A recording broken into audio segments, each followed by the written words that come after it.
Teraz vám ukážeme jedného z najvyšších Slovákov. Zrejme nikoho neprekvapí, že je to basketbalista. Ten sa so svojimi spoluhráčmi predviedol v Rožňave, kde sa zišli amatérsky hráči basketbalu z celého Slovenska.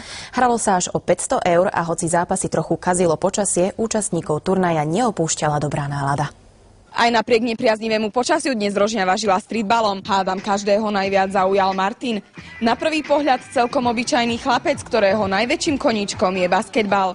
Jeho výhodou je však výška. S 222 cm mu stačí zdvihnúť ruku a lopta je hneď tam, kde má byť.